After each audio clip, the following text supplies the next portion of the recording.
പാകിസ്ഥാനിൽ വീണ്ടും ചോരപ്പുഴ. വടക്ക് പടിഞ്ഞാറൻ പാകിസ്ഥാനിൽ നടന്ന കനത്ത ഭീകരാക്രമണത്തിൽ 14 പോലീസ് ഉദ്യോഗസ്ഥർ കൊല്ലപ്പെട്ടു. മരണസംഖ്യ ഇനിയും ഉയർന്നേക്കാമെന്നാണ് ഏറ്റവും പുതിയ റിപ്പോർട്ടുകൾ സൂചിപ്പിക്കുന്നത്. വളരെ ആസൂത്രിതമായി നടന്ന ഈ ആക്രമണം പാകിസ്ഥാന്റെ ആഭ്യന്തര സുരക്ഷാ സംവിധാനങ്ങളെ വലിയ രീതിയിൽ ഞെട്ടിച്ചിരിക്കുകയാണ്.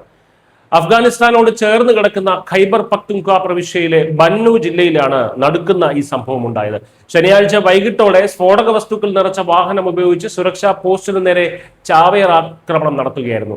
വലിയൊരു സ്ഫോടനത്തിന് പിന്നാലെ ഒന്നിലേറെ വരുന്ന സായുധരായിട്ടുള്ള ഭീകരർ പോലീസുകാർക്ക് നേരെ കനത്ത വെടിവെപ്പ് നടത്തി അവിടെ ഒരു വലിയ അന്തരീക്ഷം സൃഷ്ടിച്ചു. ആക്രമണത്തിൽ സുരക്ഷാ പോസ്റ്റിന്റെ കെട്ടിടം പൂർണ്ണമായും തകർന്നു വീണു.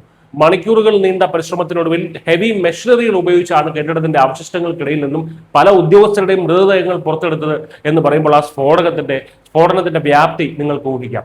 ഞായറാഴ്ച ബന്നു പോലീസ് ആസ്ഥാനത്ത് നടന്ന സംസ്കാര ചടങ്ങുകളിൽ നൂറുകണക്കിന് ആളുകളാണ് പങ്കെടുത്തത്.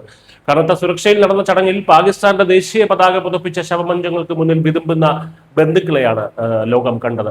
ഇത്തിഹാദുൽ മുജാഹിദീൻ പാകിസ്ഥാൻ എന്ന പുതിയ ഭീകര സംഘടനയാണ് ഈ ആക്രമണത്തിന്റെ പൂർണ്ണ ഉത്തരവാദിത്വം ഏറ്റെടുത്ത് മുന്നോട്ട് വന്നിരിക്കുന്നത്. പാകിസ്ഥാൻ താലിബാനിൽ നിന്ന് വേർപിരിഞ്ഞ ഒരു ഗ്രൂപ്പാണിതെന്നാണ് ഇവർ അവകാശപ്പെടുന്നത്. എന്നാൽ ഇത് സ്വതന്ത്രമായ ഒരു ഭീകര ഗ്രൂപ്പ് അല്ലെന്നും TTPയുടെ തന്നെ മറ്റൊരു മുഖം മാത്രമാണെന്നുമാണ്. ഇത് പാകിസ്ഥാൻ താലിബാന്റെ തന്നെ മറ്റൊരു മുഖം മാത്രമാണെന്നാണ് പാകിസ്ഥാൻ അധികൃതർ വ്യക്തമാക്കുന്നത്. ഭീകരർക്കായി പാകിസ്ഥാൻ സുരക്ഷാ സേന ഇതിനോടകം തന്നെ തെരച്ചിൽ ആരംഭിച്ചിട്ടുണ്ട്.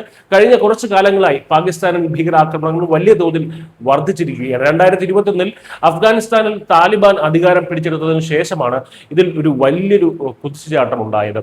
ഈ സംഭവത്തെ പാകിസ്ഥാൻ പ്രസിഡന്റ് ആസിഫ് അലി സർദാരിയും പ്രധാനമന്ത്രി ഷഹബാസ് ഷെരീഫും ഒക്കെ ശക്തമായി അപലപിച്ചിട്ടുണ്ട്.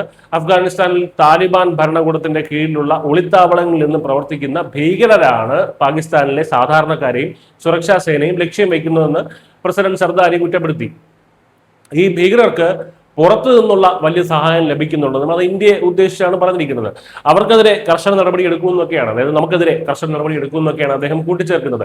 എന്നാൽ തങ്ങളുടെ മണ്ണിൽ ഭീകരർക്ക് താവളം ഒരുക്കുന്നുവെന്ന പാകിസ്ഥാന്റെ ആരോപണം അഫ്ഗാനിസ്ഥാന്റെ തലസ്ഥാനമായിട്ടുള്ള കാബൂൾ നിരന്തരം നിഷേധിക്കുകയാണ്. പാകിസ്ഥാനും അഫ്ഗാനിസ്ഥാനും തമ്മിലുള്ള നയതന്ത്ര ബന്ധം ഇപ്പോൾ തന്നെ വലിയ പ്രതിസന്ധിയിലാണെന്ന് നമുക്കറിയാമല്ലോ. ഈ വർഷം ഫെബ്രുവരി മുതൽ ഇരു രാജ്യങ്ങളും തമ്മിൽ അതിർത്തിയിൽ പലതവണ ഏറ്റുമുട്ടലുകൾ നടക്കുകയും നൂറുകണക്കിന് ആളുകൾ കൊല്ലപ്പെടുകയും ചെയ്തിട്ടുണ്ട്. ഏപ്രിലിൽ ചൈനയുടെ മധ്യസ്ഥതയിൽ സമാധാന ചർച്ചകൾ നടന്നുവെങ്കിലും അതൊന്നും വലിയ കാര്യമായിട്ടുള്ള വലിയ ഫലമൊന്നും കണ്ടില്ല.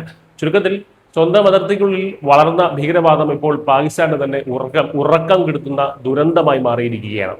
മരണസംഖ്യ ഇനിയും ഉയർന്നാൽ ഒരുപക്ഷെ പാകിസ്ഥാൻ അഫ്ഗാനിസ്ഥാന് നൽകുന്ന തിരിച്ചടി കൂടുതൽ കടുത്തതായിരിക്കും. News desk Malayalam.